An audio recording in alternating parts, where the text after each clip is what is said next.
Yan na guys yung kabuuan ng taniman. Ayan.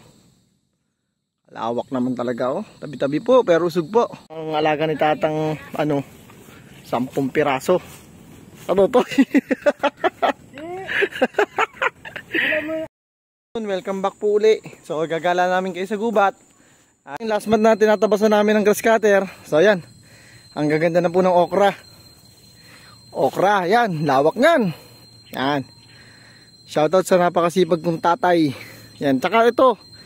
Ang ating sitaw, na ano na rin, na bulaklak na, yan, oh. Malawak-lawak din po ito. Ayan, oh. Kung natatanaw nyo. Ayan. Meron na po siyang bulaklak, ibig sabihin, ilang buwan na lang po, bubunga na siya. Ayan, oh. Ikutin po muna natin. Ang ganda po ng sitawan namin, napakalinis. Yan po, oh. Napakadaming bunga. Meron na, oh. Meron na akong bungang iba. Yan, oh, ganyan yung kaganda at kasipag ang aking tatay sa pagtatanim ng gulay. Ayan. Ilang surko rin po ito, palawak. Ayan, kung napapansin nyo, pero usog po. Ayan. Ayan si Tutoy. Kung mag-order ng maraming sitaw na pag ilang buwan na lang po yung nagbubunga na ito, mag-message lang po kayo dyan sa akin para matransaction po natin ng ayos na maramihan. Para agagawan ho kasi ito. Kung ito namunga, so kung sino yung pinakamaraming kukunin, sa kanya mapapapunta yung sitaw yan. Kita nyo naman gano'ng kaganda yung taniman namin. Magandang hapon. Ang date ngayon ay June 26. So papakita ko sa inyo si Kalawa ngayon kung gano'ng kalaki na. So pati yung ibang mga baka natin, papakita ko rin sa inyo. So sa ngayon, si Kalawang muna. Ano? Napakasiwal. Mukhang gagartuhin si Tutoy. Yan na si Kalawang ngayon, ganyan ang kalaki. Yan po. Makapal. Harap at likod. Pero pag mumukha, hindi pagkakatiwalaan. Mukhang manunungay eh. Ayan, maliit na pala yung sugat niya eh. Yan po. Po-update niyo yung kay Kalawang. Si Kalawang ngayon, no?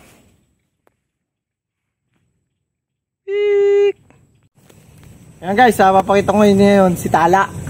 Nung nabili ko to ay November 16, 2024. So ito na po siya ngayon.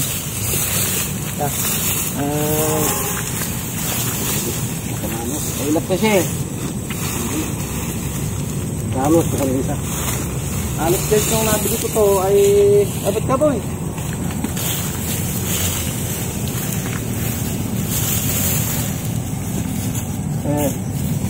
Ayan guys, halos nung mabili ko to ay halos kasing laki lang ng kambing, kawawalay lang sa nanay.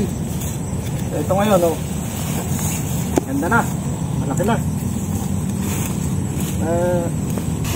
Ayan guys, nabili ko si ayan mo muna, doon na.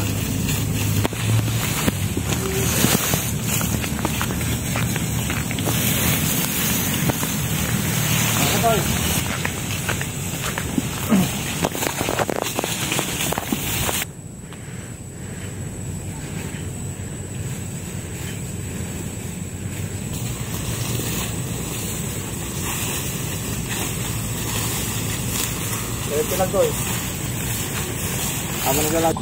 Papakilala ko sa inyo bago natin baka. Yung mistisa. Siya po ay babae. Mabait oh. Yan po, siya po ay babae. So malapit na rin siyang mag-hit. Siguro after 1 year magkakaanak na rin to. Yan. Ang pangatlong baka po natin to. So may darating pa po tayong baka. Antay-antay lang, mga ilang buwan pa para madagdagan natin itong 3 baka natin. Yan po. Ang ganda oh. Mistisa. Yan na. Yan guys. Ito na nga pala si Tala ngayon. After nabili ko siya ng November 16, 2024. So halos kakawalay niya lang nun sa kanyang inahin. So ngayon nakatali na siya. Ayan po oh. Ang ganda na rin ang nilalaki ni Tala. Ayan po. Medyo mailap pa eh. Pero ayan, ganda ng katawan oh. Magandang malaking bulas na rin. Tulad na rin ni Kalawang. Oh. Medyo Mukhang medyo nananadyak daw to konti eh. Ayan, pero kita nyo, ang ganda na. Yan po ngayon si Tala. Tala! Ayan po, oh. Zoom mo to eh. Oh, zoom. Ito na po si Tala. Malaking bulas na rin. Si Bruno. Ang isang toro ni Tata. Grabe oh. Hindi ho yan buntis, busog ho yan. Oh. Ako, kutuntuwa ito ito yun, nakapulay oh. Ito yun, tingin sa'yo. Ayan guys, si Bruno oh. Laki na rin. Ilang taon na ito? Ilang taon na yan? Mahigit 2 taon lang po yan si Bruno. Mas matanda po sa kanya si Kalawang. Kalawang 3 taon na si Kalawang. Ito ay 2. Kita nyo naman oh. Harap at likod, pamarehas. Yan, timapuntahan ng likod eh. Yan, side view na lang. Yan po.